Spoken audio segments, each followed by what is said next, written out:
दोस्तों, अपने पिछले वीडियो में मैंने आप लोगों के सामने कक्षा 10 के गणित पेपर के सभी क्वेश्चंस के बारे में चर्चा करी थी। आज उसी मॉडल पेपर का सॉल्यूशन मैं आप लोगों के लिए लेकर आया हूँ। इस सॉल्यूशन को ध्यान से देखिएगा और हो सके तो अपने सभी फ्रेंड्स के साथ इसको शेयर करिएगा। चलिए दोस्तों, स्टार्ट करते हैं अपना आज का वीडियो। दोस्तों, पहले क्वेश्चन में अपने से बोला गया था कि द्वंद्व योग विधि से 69 का वर्ग ज्ञात कीजिए। अब देखिए यहाँ पर 69 का वर्ग मतलब दो अंकों की संख्या है, तो अंक समूह यहाँ पर बनेंगे तीन। कौन कौन से? 6, 6, 9 और 9।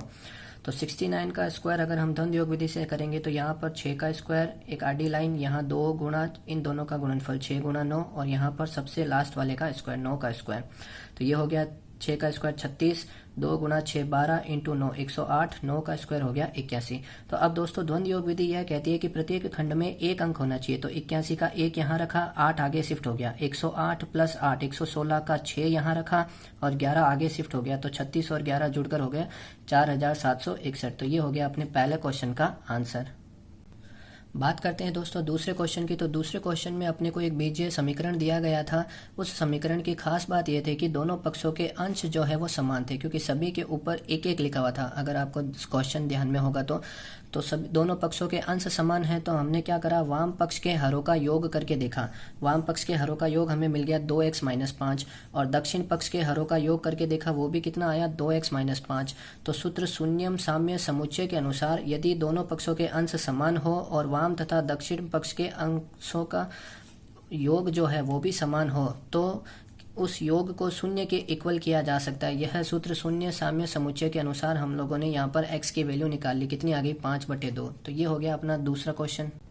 क्वेश्चन नंबर 3 की बात करें दोस्तों, तो उसमें अपने से बोला गया था 92 तथा 510 के महत्तम समापवर्तक अपने से पूछा गया था। तो 92 के मैंने अभाज्य गुणनखंड करे, जो आ गए मेरे पास 2 की घात 2 इंटू 23 की घात 1। इसी तरीके से 510 के अभाज्य गुणनखंड मैंने करे तो वो मुझे मिले 2 की घात 1 गुणा 3 की घात 1 गुणा 5 की घात 1 गुणा 17 की घात 1। तो HCF ये कहता है कि इन दोनों अभाज्य गुणनखंडों में जो भी उभयनिष्ठ गुणनखंड है उसकी न्यूनतम घात जो होगी वही HCF कहलाएगा। तो इन दोनों में हम लोगों ने देखा तो 2 जो है वह एक उभयनिष्ठ गुणनखंड है और उसकी न्यूनतम घात जो है यहाँ 2 की घात 1 है, यहाँ 2 की घात 2 है। तो मेरा आंसर जो है वो ये जाएगा 2 की घात 1, मतलब करेक्ट आंसर क्या हो गया 2। क्वेश्चन नंबर 4 में दोस्तों अपने से बोला गया था साइन 40 और सेक 50 का मान पता लगाइए। तो साइन 40 और सेक 50 को अपने को पता है 1/कोस 50 लिखा जा सकता है। 1/कोस 50 को अब देखो यहाँ पर दोस्तों कोस 50 की जगह मैंने लिख दिया 90 माइनस 40। तो कोस 90 माइनस थीटा जो है वो साइन थीटा होता है। तो साइन 40 और ये भी साइन 40 दोनों कैंसिल आउट हो गए। इस क्वेश्चन का आंसर अपने को मिल गया 1। आगे बढ़ते हैं दोस्तों क्वेश्चन नंबर 5 की तरफ। तो क्वेश्चन नंबर 5 में अपने से बोला गया था एक मीनार है, उसकी जो ऊंचाई है वो उसकी परछाई की लंबाई के बराबर है। मतलब ये चीज और ये चीज दोनों इक्वल हैं। तो आपसे पूछा गया था सूर्य का उन्नयन कोण इस थीटा की वैल्यू कितनी होगी, ये अपने से पूछा गया।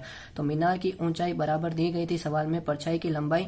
तो टेन थीटा जो है वो 1 हो गया इस केस में। जब टेन थीटा 1 होता है तो थीटा बराबर 45 डिग्री। यह एक एक नंबर के क्वेश्चन है, इसलिए आपको इतना 1 से 2 लाइनों में आंसर देना पर्याप्त होगा।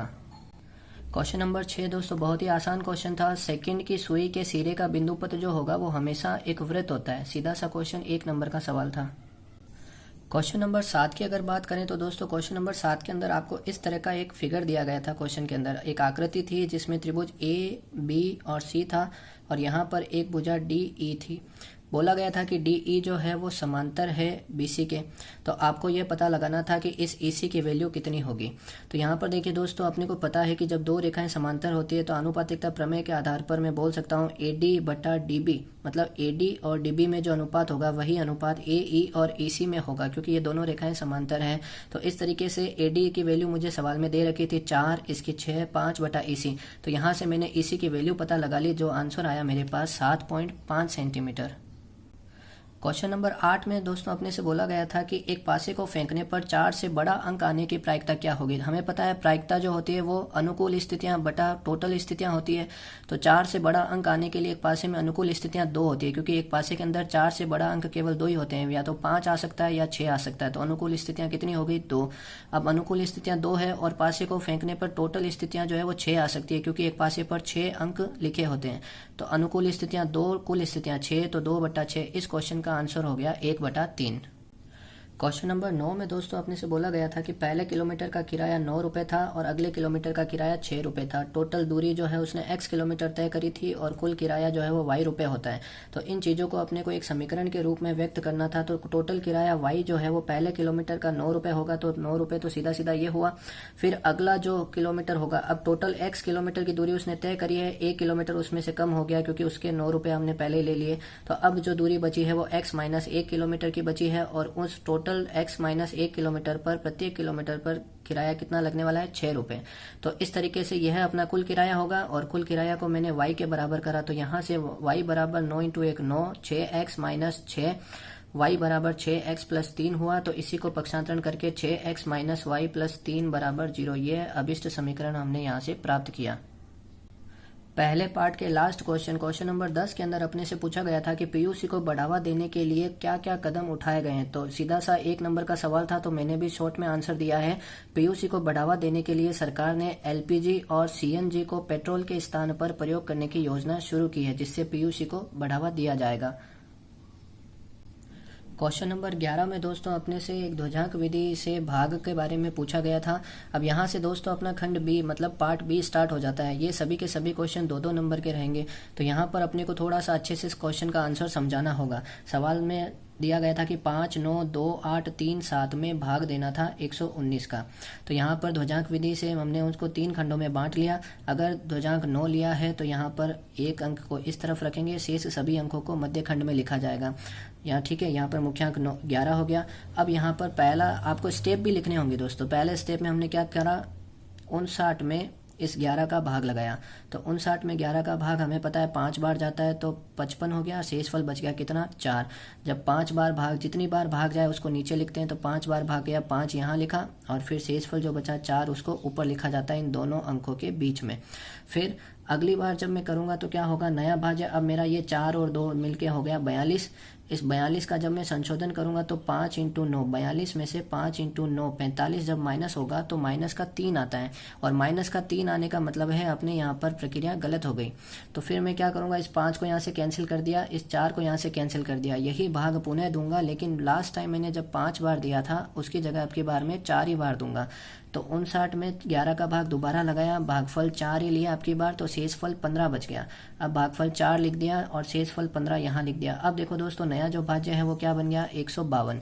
अब इस 152 का संशोधन करा तो ये 4 इंटू 9 36, 152 में से माइनस होगा तो बचेगा कितना, 116। अब फिर से वही भाग की प्रक्रिया दोबारा तीसरे स्टेप में 116 में 11 का भाग लगाया, 9 बार भाग गया, शेषफल बच गया 17। भाग गया कितनी बार, 9 बार, शेषफल बच गया कितना, 17। अब बताइए नया भाज्य क्या बन जाएगा, 178। अब इस 178 का अगर मैं संशोधन करूंगा तो क्या होगा, 9 इंटू 9 81, इस 178 में से कम हो जाएगा। देखिए यहाँ पर क्या है, स्टेप 4 के अंदर संशोधन किया तो 178 में से 81 कम हो गया, अब बचा कितना, 97। तो अब फिर से वही भाग प्रक्रिया चालू होगी। 97 में भाग जाएगा 11 का कितनी बार, 8 बार, शेषफल बचेगा कितना, 9। तो 8 बार भाग गया, शेषफल बचा कितना, 9। अब बताइए नया भाज्य क्या हो गया, 93। 93 का संशोधन करूंगा तो 8 इंटू 9 72 कम हो जाएगा। तो 93 में से 72 कम कर दिया, बचा कितना, 21। फिर से भाग दूंगा कितना, 21 में किसका, 11 का, तो कितनी बार जाएगा, 1 बार, शेषफल कितना बचेगा, 10। तो अब यहाँ पर भाग गया 1 बार। अब देखो यहाँ पर ये मध्य खंड पूरा हो चुका है, तो जो 10 शेषफल बचा उसको कहाँ रखेंगे, अंतिम खंड में लिखेंगे 10। अब यहाँ पर देखो नया भाज्य क्या बन रहा है, 107। जब मध्य खंड पूरा हो जाए मतलब आपको भागफल मिल चुका है। अब आपको यहाँ से डायरेक्ट क्या मिलेगा, शेषफल मिलेगा। तो 107 जो अपना नया भाज्य है उसका अगर मैं डायरेक्टली संशोधन करूंगा तो देखो दोस्तों यहाँ पर शेषफल जो निकालूंगा संशोधन करते ही अब मुझे डायरेक्ट शेषफल मिलेगा। तो 107 में से 1 इंटू 9 माइनस करा, शेषफल मिल गया कितना, 98। तो इस तरीके से दोस्तों इस क्वेश्चन के अंदर अपना जो भागफल है वो रहा 4981 और ये जो शेषफल है वो रहा 98। पूरे 2 नंबर का सवाल था। अच्छे से लिखेंगे तो पूरे मुझे पूरे नंबर मिल जाएंगे। एक ज़रूरी बात मैं आप लोगों को बता दूं, अगर कोई स्टूडेंट मेरा यह वीडियो पहली बार देख रहा है तो इस क्वेश्चन पेपर का लिंक जो है वो मैंने डिस्क्रिप्शन बॉक्स में दिया हुआ है। आप पहले जाकर उस पेपर वाला वीडियो जो है उसको देखिए, उसके बाद इन सॉल्यूशंस पर आइए। चलिए दोस्तों अब बात करते हैं क्वेश्चन नंबर 12 की। तो क्वेश्चन नंबर 12 में हम लोगों ने यूक्लिड विभाजन एल्गोरिदम से HCF निकालने की कोशिश करिए। 1032 और 408 दो संख्याएं अपने को दी गई थी, इनमें से 1032 बड़ी है, तो इसी तरीके से यूक्लिड विभाजन एल्गोरिथ्म का प्रयोग करते हुए जहां पर लास्ट में शेषफल 0 बचे वही अपना HCF होता है। तो यहाँ से मैंने 408 और 1032 का HCF पता लगाया, कितना आ गया 24। अब प्रश्न के अनुसार इन दोनों का जो HCF है उसको इस व्यंजक के रूप में लिखा जाता है 1032x माइनस 408 इंटू 5। तो 24 को 1032x माइनस 408 इंटू 5 करा तो 2040 आ गया। तो इसकी सहायता से मैंने यहाँ पर x की वैल्यू पता कर ली, जो आ गई कितनी 2। तो इस सवाल का आंसर हो गया 2। क्वेश्चन नंबर 13 की अगर बात करें तो दोस्तों उसमें अपने से बोला गया था कि 5000 चक्कर में वो 11 किलोमीटर की दूरी तय करता है। तो पहले मैंने एक चक्कर में वो कितनी दूरी तय करेगा उसका हिसाब लगाया, तो आंसर मुझे मिला 220 सेंटीमीटर। किलोमीटर को यहाँ पर मीटर में बदला, फिर उसको 100 गुना करके सेंटीमीटर में बदला। तो यहाँ से मुझे पता लग गया कि एक चक्कर में वह 220 सेंटीमीटर की दूरी तय करता है। और हमें पता है एक चक्कर का मतलब क्या हुआ, परिधि। इसका मतलब उसकी परिधि हमें पता लग गई कितनी है 220 सेंटीमीटर। तो यहाँ से 2πr को 220 के बराबर करके हमने r की वैल्यू पता कर ली। r की वैल्यू मुझे मिल गई कितनी 35 सेंटीमीटर। और हमें पता है सवाल में अपने से व्यास पूछा गया था, तो व्यास जो है वो त्रिज्या का 2 गुना होता है। तो 2 गुना 35 70 सेंटीमीटर इस सवाल का अपना करेक्ट आंसर हो गया। क्वेश्चन नंबर 14 की अगर बात करें तो क्वेश्चन नंबर 14 में अपने को वृत्त की त्रिज्या दे रखी थी 3.5 सेंटीमीटर और जीवा द्वारा केंद्र पर अंतरित कोण आपको दिया गया था 90 डिग्री। तो पूछा गया था सवाल में कि जीवा द्वारा बने लघु वृत्तखंड का क्षेत्रफल बताइए। तो अपने को पता है लघु वृत्तखंड के क्षेत्रफल निकालने का फॉर्मूला होता है पाई r स्क्वायर थीटा बटे 360 minus 1/2 r square sine theta. Theta की जगह पर 90 डिग्री रख दिया और r त्रिज्या की जगह पर 3.5 सेंटीमीटर रख दिया। तो पाई की जगह 22/7 रख के जैसे ही इस गणना को हमने सरल करा तो यहाँ पर मुझे करेक्ट आंसर मिल गया 9.625 इसकी वैल्यू माइनस 6.125 इसकी वैल्यू। तो आंसर आ गया 3.5। अब चूंकि ये क्षेत्रफल है तो मैंने इकाई में वर्ग सेंटीमीटर लिखा है। तो इस तरीके से इस क्वेश्चन का करेक्ट आंसर हो गया 3.5 वर्ग सेंटीमीटर। बात करें दोस्तों क्वेश्चन नंबर 15 के बारे में, तो 15 में अपने से बोला गया था कि वह पहली सिग्नल लाइट को पार करने में 3 सेकंड का समय लेता है, दूसरी को पार करने में 9 सेकंड का समय लेता है, तीसरी को पार करने में 15 सेकंड का समय लेता है और चौथी सिग्नल लाइट को पार करने में 21 सेकंड का समय लगता है। दोस्तों ध्यान से देखने पर अपने को समझ में आएगा कि 3, 9, 15, 21 ये एक समांतर श्रेणी चली आ रही है। तो समांतर श्रेणी की अगर चर्चा करें तो इसमें पहला पद 3 है और सभी में देखो सार्व अंतर की बात करें तो 6 का गैप होता जा रहा है। तो सार्व अंतर d बराबर द्वितीय पद माइनस प्रथम पद 6 आ गया। अब 69 सेकंड में वह कौन सी सिग्नल लाइट पार करेगा ये अपने को पूछा गया था सवाल में। तो मान लिया वह nवीं सिग्नल लाइट पार करता है, तो an बराबर a plus n minus 1 into D समांतर श्रेणी के नियमानुसार an मतलब लास्ट पद हमने मान लिया 69 second, a 3 plus n minus 1 सार्व अंतर d की जगह रख दिया 6। तो यहाँ से मैंने सबसे पहले n की वैल्यू पता लगाई जो कितनी आई 12 और हमने क्या माना था कि nवीं सिग्नल लाइट उसने पार करी होगी। n की वैल्यू अपने आ रही है 12, इसका मतलब 69 सेकेंड में 12वीं सिग्नल लाइट वह पार करेगा। चलिए दोस्तों बढ़ते हैं क्वेश्चन नंबर 16 की तरफ। क्वेश्चन नंबर 16 का जो सॉल्यूशन है उसके देखो दोस्तों यहाँ चर्चा कर रहे हैं हम लोग। उस क्वेश्चन में अपने से बोला गया था कि एक बहुपद थे जिसके 2 शून्यक आपको दिए गए थे, एक तो √5/3 और एक माइनस √5/3। इन दोनों शून्यक से आपको उस बहुपद के सभी शून्यक पता करने थे।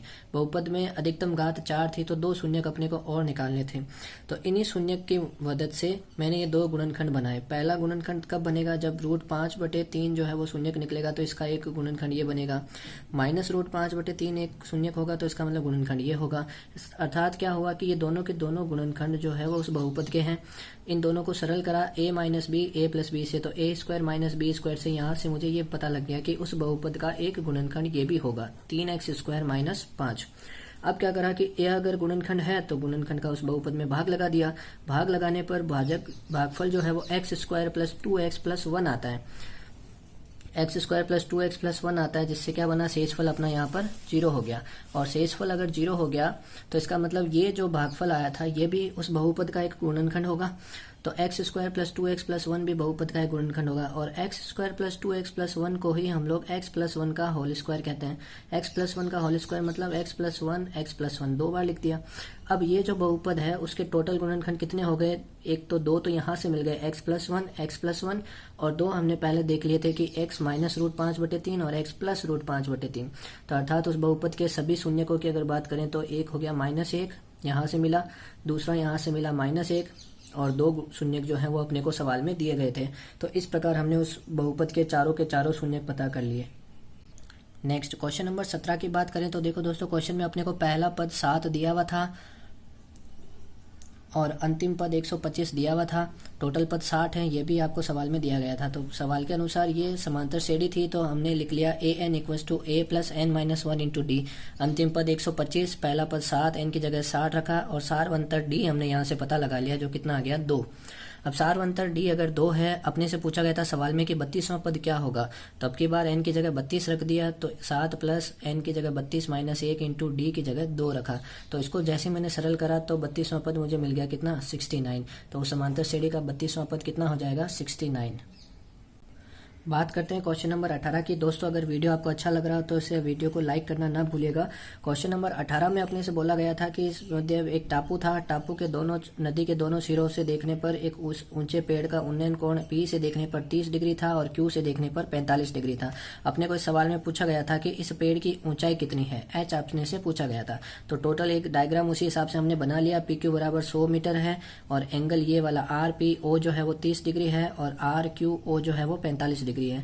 तो समकोण त्रिभुज, यहाँ पर 2 समकोण त्रिभुज बन रहे हैं, पहला पी ओ आर और दूसरा क्यू ओ आर। इन दोनों समकोण त्रिभुजों में टेन थीटा की प्रॉपर्टी हमने यहाँ पर लगा दी, त्रिकोणमितीय अनुपात। टेन थीटा जो है वो लंब बटा कर्ण होता है, लंब बटा आधार होता है। तो लंब यहाँ पर कितना था ओ आर और आधार कितना है ओ पी। तो लंब बटे आधार से यहाँ से टेन 30 का मान हमने रख दिया 1/√3। लंब है एच और आधार है O P.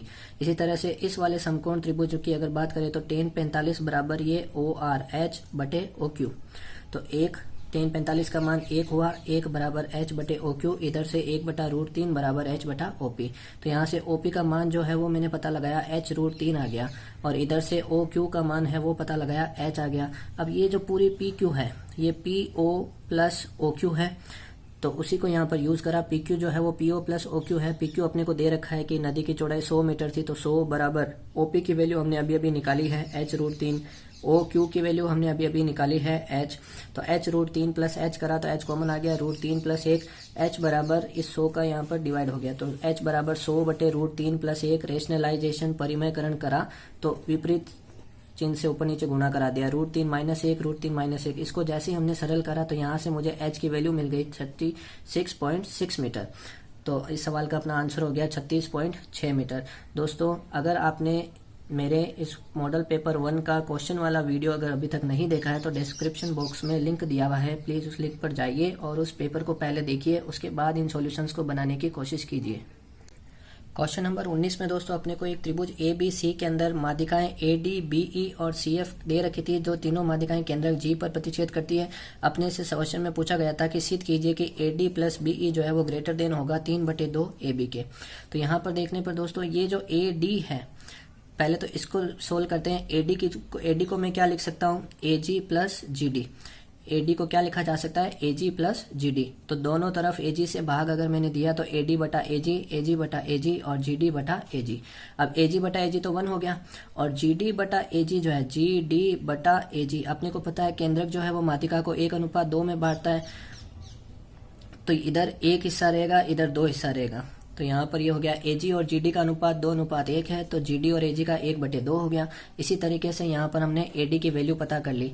Same to same concept दूसरी बात अपने को क्या सिद्ध करनी है, उसमें बीई का यूज किया गया। तो इस बीई को सोल्व करने के लिए मैं क्या करता हूँ, इस बीई की वैल्यू यहाँ पर रखता हूँ। बीई की जगह क्या रखा जा सकता है, बीई को हमने लिख दिया बी जी प्लस जीई। तो बीजी प्लस जी रखा और दोनों तरफ बीजी से भाग दे दिया।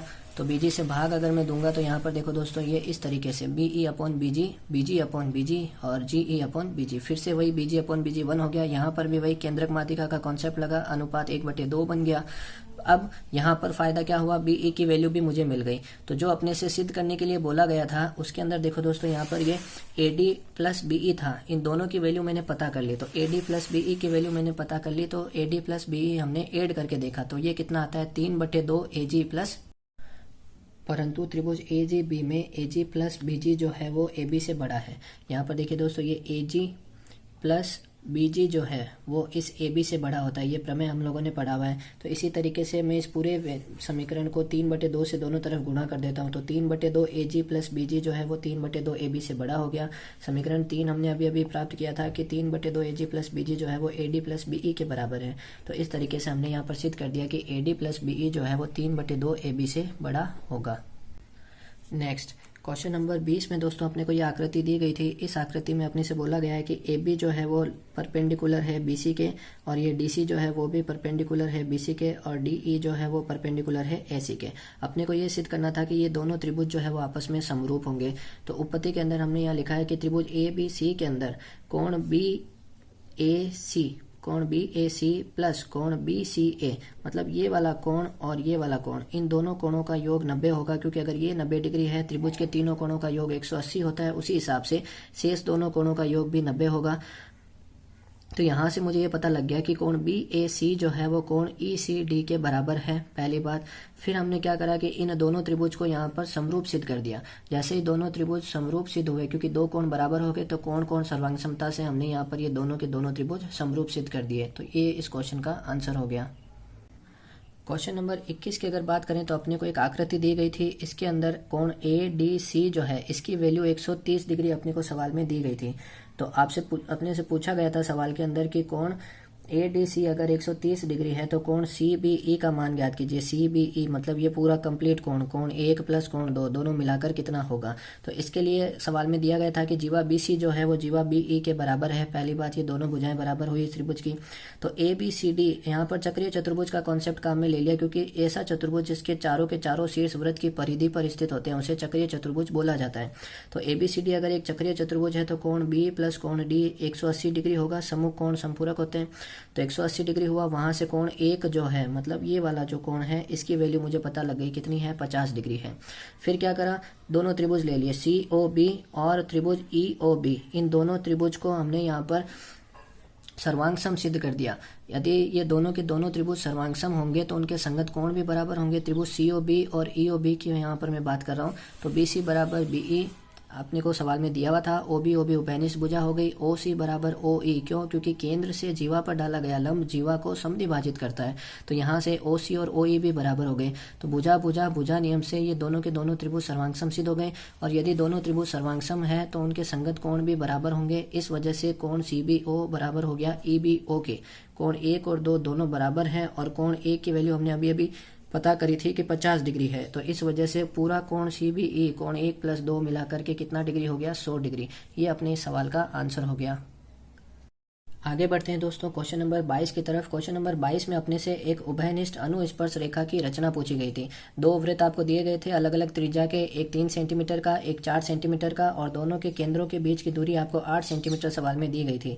खास बात यह है दोस्तों कि यहाँ पर दोनों वृत्तों के केंद्रों के बीच की दूरी जो है वो उनकी त्रिज्याओं के योग से अधिक है। जब केंद्रों के बीच की दूरी त्रिज्याओं के योग से अधिक होती है तो दोनों में वृत्तों की 4 उभयनिष्ठ स्पर्श रेखाएं खींची जा सकती है। मतलब दोनों वृत्तों की जो स्थिति है वो कुछ इस तरह की होगी। दोनों वृत्त एक दूसरे को ना तो स्पर्श करेंगे और ना ही प्रतिच्छेद करेंगे। तो यहाँ पर दोनों वृत्तों की स्थिति इस तरह की है। अब ये जो अनुस्पर्श उभयनिष्ठ अनुस्पर्श रेखा की रचना जो करनी है, रचना के बिंदु मैं आप लोगों को यहाँ पर वीडियो में दिखा दे रहा हूँ। अगर आपको रचना के बिंदु देखने हैं तो वीडियो को पॉज करके आप आराम से देख सकते हैं। दोस्तों इस क्वेश्चन का जो डायग्राम है उसमें मैंने हर एक बिंदु को अच्छे से समझाया है। आप इस बात को ध्यान से लिख लीजिएगा वीडियो को पॉज करके। और यहाँ पर देखिए दोस्तों, ये इसका जो डायग्राम है वो कुछ इस तरीके का बनेगा। उभयनिष्ठ अनुस्पर्श रेखा का मतलब यह होता है कि ऐसी रेखा जो एक ही दिशा में दोनों वृत्त को स्पर्श करते हुए निकले। अपने से यहाँ पर एक उभयनिष्ठ अनुस्पर्श रेखा की रचना पूछी थी तो हमने डायग्राम में इतना ही लिखा है, और बिंदुओं में भी इतनी ही बातें लिखी है जितने इस डायग्राम को बनाने के लिए जरूरत पड़ी। तो ये हो गया अपना क्वेश्चन नंबर 22। क्वेश्चन नंबर 23 की बात करते हैं दोस्तों। इसमें एक त्रिभुज ए बी सी दिया गया था। बोला गया था कि यह जो त्रिभुज है वो समबाहु त्रिभुज है।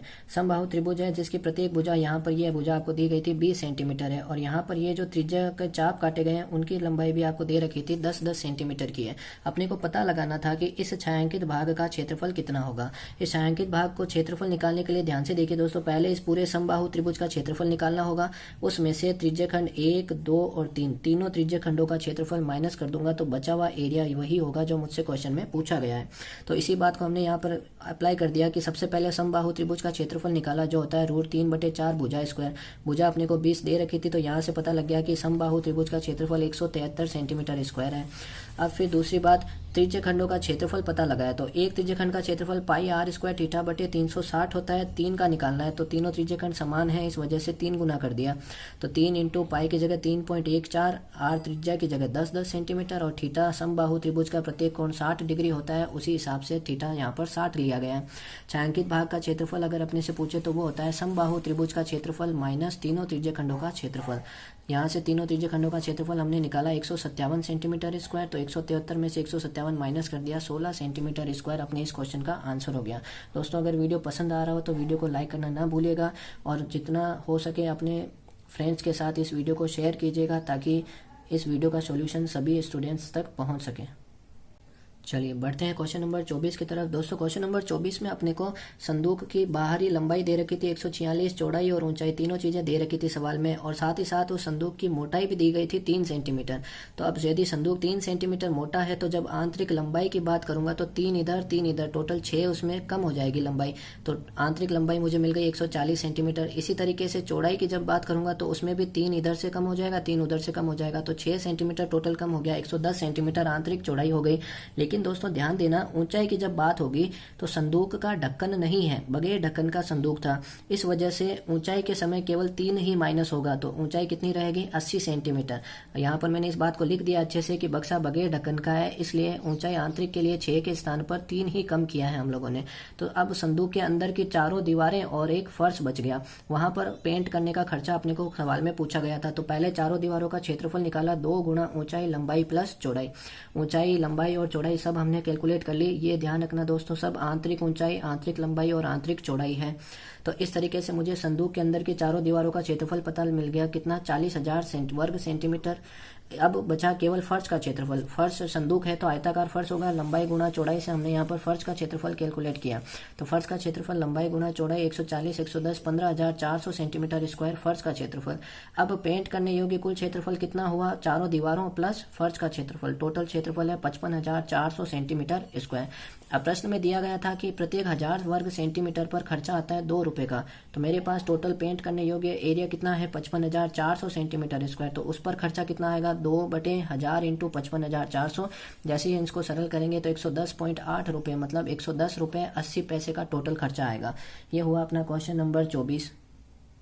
क्वेश्चन नंबर 25 की बात करते हैं दोस्तों। क्वेश्चन नंबर 25 में अपने को एक थैले में टोटल 8 गेंदें दी गई थी, जिसमें से 5 तो लाल है और 3 सफ़ेद है। प्रायिकता के अंदर अपने से पूछा गया था कि एक गेंद यादृच्छा निकाली जाती है, उस गेंद के सफ़ेद होने की क्या प्रायिकता है। तो टोटल सफ़ेद गेंदें कितनी है दोस्तों 3 है, तो अनुकूल स्थितियाँ 3 बनेगी, और टोटल गेंदें कितनी है 8 है, तो कुल स्थितियाँ 8 बनेगी। तो गेंद के सफ़ेद होने की प्रायिकता हो गई कितनी 3/8। इसी तरीके से दूसरे पार्ट में पूछा गया था कि गेंद के सफ़ेद ना होने की प्रायिकता बताइए। तो गेंद के सफ़ेद होने की प्रायिकता को अगर 1 में से कम कर दिया जाए तो ये पता लग जाएगा कि गेंद के सफ़ेद ना होने की प्रायिकता कितनी है। तो 1 में से 3/8 को माइनस कर दिया तो 5/8 आ गया। तो ये हो गया अपने दूसरे पार्ट का आंसर।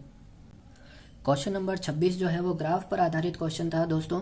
क्वेश्चन नंबर 26 में अपने को 2 रेखिक समीकरण दिए गए थे, x + 3y = 6 और 2x - 3y = 12।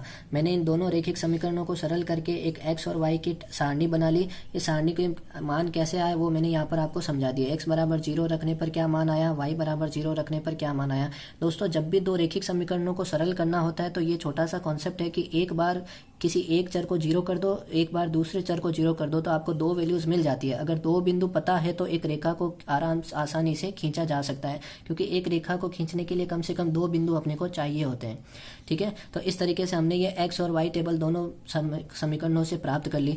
फिर इन दोनों रेखिक समीकरणों को बिंदु मिलने पर हम लोग उसे ग्राफ पेपर पर दर्शाएंगे, जैसा कि ग्राफ पेपर में आपको दिखाई दे रहा है। कुछ इस तरीके की आकृति यहाँ पर अपने को मिलेगी, और इस दिए गए ग्राफ से ये स्पष्ट है कि दोनों समीकरणों के संगत सरल रेखाएं एक दूसरे को बिंदु 6,0 पर काटती है, क्योंकि दोनों में ही एक कॉमन पॉइंट अपने को मिल रहा था कि x = 6 रखने पर y = 0 मिल रहा था। तो ये उन दोनों का कॉमन पॉइंट है, मतलब दोनों रेखाएं इसी बिंदु पर काटेगी। तो x = 6 और y = 0 जो है वो दिए गए समीकरण युग्म का हल हो गया। और प्रश्न के अनुसार 4x + 3y अगर a की वैल्यू है तो a का मान अपने से पूछा गया था, तो x = 6 रखो, y = 0 रखो, तो a का मान यहाँ से मुझे मिल गया 24। दोस्तों ये ग्राफ पेपर प्लस ये सारी गणना अगर हम लोग लिख के आएंगे एग्जाम में, तभी अपने को पूरे 6 नंबर यहाँ पर मिलेंगे।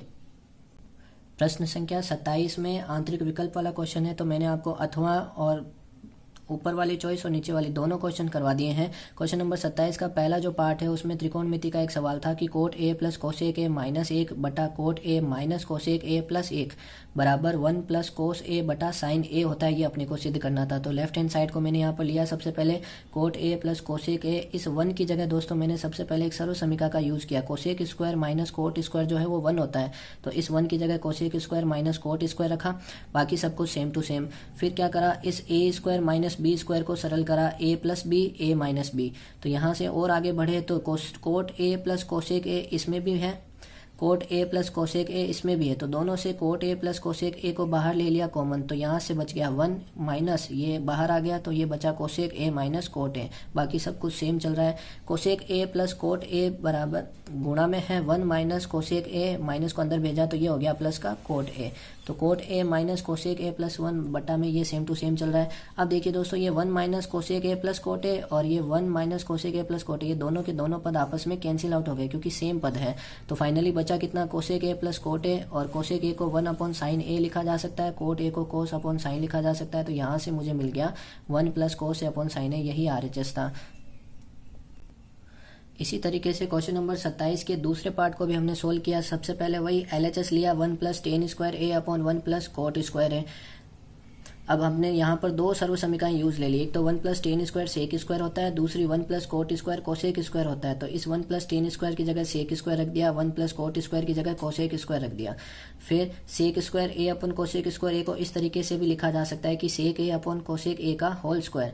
अब सेक होता है 1 अपन कोस, कोसेक होता है 1 अपन साइन, तो इस तरीके से साइन अपन कोस का स्क्वायर मतलब टेन ए का स्क्वायर, टेन स्क्वायर ए अपने को मिल गया। साथ ही साथ एक और पार्ट था क्वेश्चन के अंदर कि ये भी अपने को सिद्ध करना था, तो इसको सिद्ध करने के लिए दोबारा LHS में ये ले लिया 1 minus ten A upon 1 minus cot A का होल स्क्वायर। तो इस बात को कैसे सिद्ध करेंगे कि जहां पे टेन और कोट है उन दोनों को हमने साइन कोस में चेंज कर दिया। जैसे ही साइन कोस में चेंज करा, लघुत्तम लेके यहाँ पर जैसे ही सरल करेंगे तो अपने को यहाँ मिल जाएगा इक्वल में टेन स्क्वायर ए। तो इस तरीके से क्वेश्चन नंबर 27 का दूसरा पार्ट भी कंप्लीट हुआ। दोस्तों मैंने आप लोगों के लिए क्वेश्चन नंबर 27 में जो अथवा में क्वेश्चन थे उनको भी यहाँ पर सॉल्यूशन प्रोवाइड करा दिया है। अथवा वाले को सॉल्यूशंस किस तरीके से उनको देख लेते हैं। अथवा के अंदर जो पहला पार्ट था उसके आपको m और n दो वैल्यू दी गई थी। कोस a अपन कोस b को m बोला गया था और कोस a अपन साइन b को n बोला गया था। उस क्वेश्चन में अपने से पूछा गया था कि सिद्ध कीजिए m square plus n square into cos square b जो है वो n स्क्वायर के इक्वल होगा। तो कैसे सिद्ध करेंगे, m की वैल्यू मुझे पता है, यहाँ पर n की वैल्यू भी मुझे पता है यहाँ पर, तो m स्क्वायर कर दूंगा, n स्क्वायर कर दूंगा, दोनों को जोड़ूंगा। तो पहले तो m स्क्वायर और n स्क्वायर को जोड़ा, कोस स्क्वायर b, LHS को सरल करा मैंने, तो कोस a अपॉन कोस b का स्क्वायर मतलब कोस square a upon cos square b, और कोस a अपॉन साइन b का स्क्वायर मतलब कोस square a upon sine square b। गुणा में चल रहा है कोस स्क्वायर b। तो अब जैसे इसका लघुत्तम लिया cos square b sine square b, इसको सरल करा, ऊपर ये गुणा में चला गया, कोस स्क्वायर b से ये cos square b cancel out हो गया। फिर बचा कोस स्क्वायर a, जब कॉमन लूंगा दोनों में से तो अंदर बचेगा sine square b plus cos square b। फिर से वही एक सर्व समीका है, sine square b cos square b 1 होता है, तो ये पूरा जो है वो 1 हो गया। फिर कोस square a upon sine square b बचा। कोस square a upon sine square b को कोस a अपॉन साइन b का स्क्वायर बोला जा सकता है, और कोस a अपॉन साइन b को ही सवाल में n बोला गया था, तो ये हो गया n स्क्वायर। इस तरीके से हमने RHS प्राप्त किया। क्वेश्चन नंबर 27 के अथवा में जो दूसरा पार्ट था उसको भी देख लेते हैं दोस्तों। उसमें अपने से बोला गया था कि सिद्ध कीजिए sine a plus cosec a का जो स्क्वायर है plus cos a plus sec a का जो स्क्वायर है वो 7 plus tan square a plus cot square a के इक्वल होता है। तो इसको सिद्ध करने के लिए फिर से वही LHS के बारे में हमने चर्चा करी कि साइन a और कोसेक a का स्क्वायर कितना होगा, तो a प्लस b का होल स्क्वायर मेथड से हमने पहले उसका स्क्वायर खोल दिया। इसी तरीके से कोस a प्लस सेक a का स्क्वायर, इसमें भी a प्लस b का होल स्क्वायर मेथड लगाकर हमने उसका वर्ग खोल दिया। अब जहां जहां कोसेक a है वो 1 अपॉन साइन a होने की वजह से साइन a कोसेक a गुणा में है तो दोनों कैंसिल आउट हो गए। इसी तरीके से कोस a और सेक a दोनों गुणा में है तो वो भी कैंसिल आउट हो गए। तो फाइनली अपने पास बचा ये कि sine square a plus cosec square a plus, अब ये दोनों कैंसिल हो गए तो यहाँ केवल 2 बचा। इसी तरीके से cos square a plus sec square a plus ये दोनों कैंसिल हो गए तो केवल 2 बचा। तो 2 2 4 तो मुझे मिल गए, 7 लाना था। 4 के बाद अब देखो यहाँ पर दोस्तों ये sine square a plus cos square है, ये दोनों मिलके एक और मिल गया, तो 2 2 4 और एक 5 मुझे मिल गया, 7 लाना है। अब बचा cosec square a plus sec square है, तो इस सेक स्क्वायर a को 1 प्लस टेन स्क्वायर लिख दिया, कोसेक स्क्वायर को 1 प्लस कोट स्क्वायर लिख दिया सर्व समीका से। तो 2 2 4 एक 5 एक 6 और एक 7, 7 के 7 मिल गए। फिर पीछे क्या बचा, केवल टेन स्क्वायर ए प्लस कोट स्क्वायर है। इस तरीके से हमने RHS को प्राप्त किया। क्वेश्चन नंबर 27 के दोनों पार्ट मैंने करवा दिए हैं। क्वेश्चन नंबर 27 यहाँ कंप्लीट हुआ। क्वेश्चन नंबर 28 में दोस्तों अपने से बोला गया था कि सिद्ध कीजिए कि ये तीनों बिंदु जो सवाल में दिए गए हैं वो एक समकोण त्रिभुज के शीर्ष हैं। तो हमें नहीं पता त्रिभुज समकोण है या नहीं, तो पहले मैं एक जनरल त्रिभुज ले लेता हूं जिसमें बिंदु P, Q और R हमने कंसीडर कर लिए। माना कि बिंदु P, Q, R किसी त्रिभुज के शीर्ष हैं। फिर क्या करा, इन दोनों बिंदुओं के बीच की दूरी निकाली। तो P, Q के बीच की दूरी निकाली तो आई 25, QR के बीच की दूरी निकाली तो आई 50 और RP के बीच की दूरी निकाली तो आई 25। तो यहाँ से ये समझ में आता है कि PQ का जो स्क्वायर है प्लस RP का जो स्क्वायर है वो QR स्क्वायर के बराबर है, क्योंकि 25 दोनों के बीच की दूरी और इन दोनों के बीच की दूरी का वर्ग कितना है, 50 है। तो यहाँ से PQ प्लस RP का स्क्वायर जो है वो QR स्क्वायर के बराबर है। और हमने पढ़ा हुआ है कि यह जो है वो पाइथागोरस प्रमेय को सिद्ध करता है। तो पाइथागोरस प्रमेय को सिद्ध करने की वजह से यहाँ पर एक समकोण त्रिभुज अपने आप ही सिद्ध हो गया। क्यों? क्योंकि समकोण त्रिभुज में कर्ण का स्क्वायर जो है वो आधार स्क्वायर प्लस लंब स्क्वायर के बराबर होता है। अतः पाइथागोरस प्रमेय के विलोम से दिए गए बिंदु एक समकोण त्रिभुज के शीर्ष होंगे। क्वेश्चन नंबर 28 यहाँ पर कंप्लीट हुआ। दोस्तों क्वेश्चन नंबर 29 की अगर बात करें तो 29 के अंदर अपने को एक वृत्त दिया गया था जिसकी त्रिज्या r थी। उस वृत्त में दो जीवाएं थी, AB और AC। रिलेशन दोनों में कुछ इस तरीके से था कि AB जो है वो 2AC के बराबर है। AB अगर 2AC के बराबर है और इस जीवा AB की उस वृत्त के केंद्र से जो दूरी है वो P थी और जीवा AC की उसके केंद्र वृत्त के केंद्र से दूरी Q थी।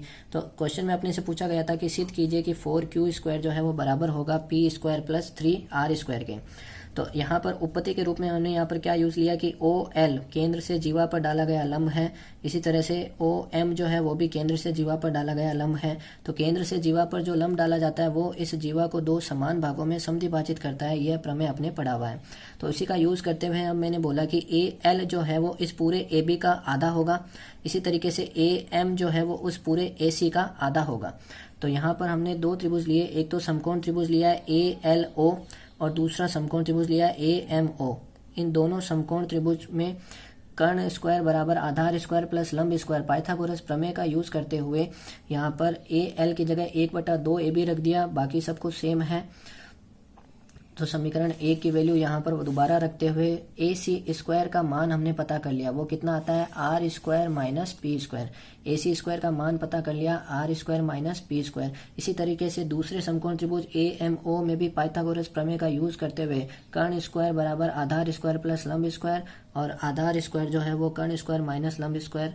इस तरीके से AM की जगह 1/2 AC लिख दिया, क्योंकि AM जो है वो केंद्र से जीवा पर डाला गया लंब जो है वो जीवा को समान भागों में विभाजित करेगा। उसी का यूज करते हुए यहाँ से AC स्क्वायर का मान पता कर लिया, कितना 4R square minus Q square. अब समीकरण 3 में AC स्क्वायर का मान है, समीकरण 4 में भी AC स्क्वायर का मान अपने को मिल गया। तो दोनों के दोनों AC स्क्वायर के मान हैं, इस वजह से 3 व 4 का यूज करते हुए दोनों को बराबर कर दिया।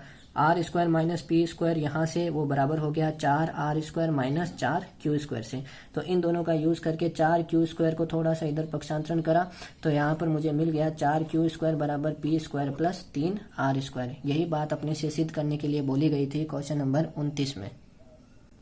क्वेश्चन नंबर 27 की तरह क्वेश्चन नंबर 29 भी आंतरिक विकल्प वाला क्वेश्चन था और इसमें भी अथवा में जो चॉइस आपको दी गई थी उसका भी सॉल्यूशन मैंने आप लोगों के लिए इसी वीडियो में बना दिया।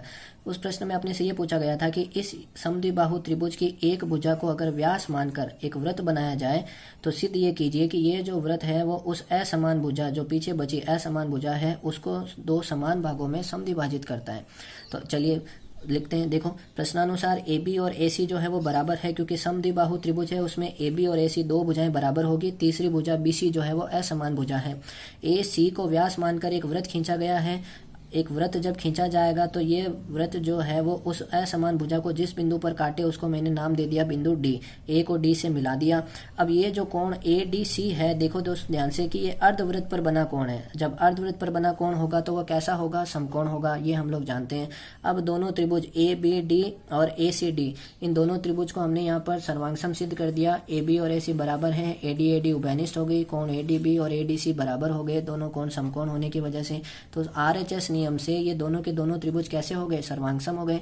अब यदि दोनों त्रिभुज सर्वांगसम है तो संगत भुजाएं भी कैसी होगी, समान होगी। तो BD बराबर CD हो गई। यही बात अपने को इस क्वेश्चन में सिद्ध करनी थी। तो दोनों चॉइस में से आपको जो अच्छी लगे वो समझिए। मैंने आपको दोनों ही चॉइसेस के सॉल्यूशन यहाँ पर बता दिए हैं। चलिए दोस्तों, बढ़ते हैं अपने पेपर के लास्ट क्वेश्चन की तरफ। क्वेश्चन नंबर 30 में आपको वर्ग, अंतराल और बारंबारताएं दी गई थी। आपसे 2 सवाल करे गए थे, एक तो आपको माध्य पता लगाना था और दूसरा जो है वो माध्यक पता लगाना था। तो माध्य पता लगाने के लिए मेरे पास में सिग्मा एफ एक्स होना चाहिए और सिग्मा एफ होना चाहिए। अब सिग्मा एफ तो चलो मिल गया कि 55 होगा, इन सबको जोड़ के देख लिया। एक्स पहले कैसे निकलेगा, एक्स जो है वो वर्ग अंतराल अगर पता है तो मध्य मान एक्स निकालना कोई बड़ी बात नहीं है। वर्ग अंतराल 10-10 का है तो इन दोनों का मध्य बिंदु ही एक्स आपको प्राप्त होता जाएगा।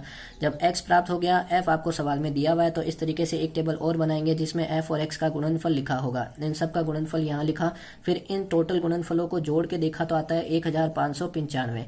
तो 1595 में सिग्मा एफ एक्स आया और सिग्मा एफ जो है वो 55 आया। तो माध्य आसानी से निकाल लिया हम लोगों ने कि sigma F x upon sigma F 1595 बटा 55, माध्य मिल गया 29। अब दूसरा जो पार्ट है उसमें बोला गया था कि माध्य के साथ साथ में माध्यक भी बताइए। तो माध्यक बताने के लिए यहाँ पर आपको एक काम और करना होगा, एक टेबल और इंक्लूड करनी होगी जिसमें संचयी बारंबारता लिखी होगी। संचयी बारंबारता का मतलब पहली बारंबारता 5 है तो अगली बारंबारता में ये 12 जुड़ के आएगा 17, अगली में ये 14 जुड़ के आएगा 31, अगली में 10 जुड़ के आएगा 41, अगली में 8 जुड़ के आएगा 49, अगली में 6 जुड़ के आएगा 55। तो इस तरीके से इन सब का टोटल यही होगा हमेशा 55। तो माध्यक के लिए अपने को पता है कि अगर टोटल n जो है वो 55 है तो n/2 जो होता है उससे ठीक बड़ी संचयी बारंबारता, तो 27.5 से ठीक बड़ी संचयी बारंबारता कौन सी है, 31 है। उसके संगत जो वर्ग अंतराल है वही माध्यक वर्ग अंतराल होता है। तो माध्यक वर्ग अंतराल यहाँ से मुझे पता लग गया कौन सा है, 20 से लेकर 30 के बीच में अपना माध्यक होगा। अब माध्यक अंतराल 20 से 30 है तो इस अंतराल की निम्न सीमा कहलाती है L, और इस अंतराल से ठीक पहले वाली जो संचयी बारंबारता है ये कहलाती है C 17। H क्या होगा, इन दोनों के बीच में अंतराल कितना है, 20 से 30 में अंतराल कितना है, 10 है। और F का मतलब हो गया यहाँ पर इस अंतराल की बारंबारता कितनी थी, 14 थी। तो ये हो गया अपना काम। अब माध्यक का फॉर्मूला ये कहता है कि L प्लस H बटा F into n/2 minus C। तो यहाँ से हमने इसको सरल कर लिया, L, H, F, N और C इन सभी के मान यहाँ पर रखे। सरल करने पर अपने को ये मिल गया कि माध्यक जो है वो 20 प्लस 7.5 अर्थात 27.5 माध्यक हो गया। तो इस सवाल का माध्य हो गया 29 और माध्यक हो गया 27.5। दोस्तों इसी के साथ अपना मॉडल पेपर 1 का सॉल्यूशन कंप्लीट होता है। अगर वीडियो आपको पसंद आया हो तो लाइक करना ना भूलिएगा। दोस्तों अगर अभी तक आपने मेरे इस चैनल को सब्सक्राइब नहीं किया है तो प्लीज़ चैनल को सब्सक्राइब कर लीजिएगा।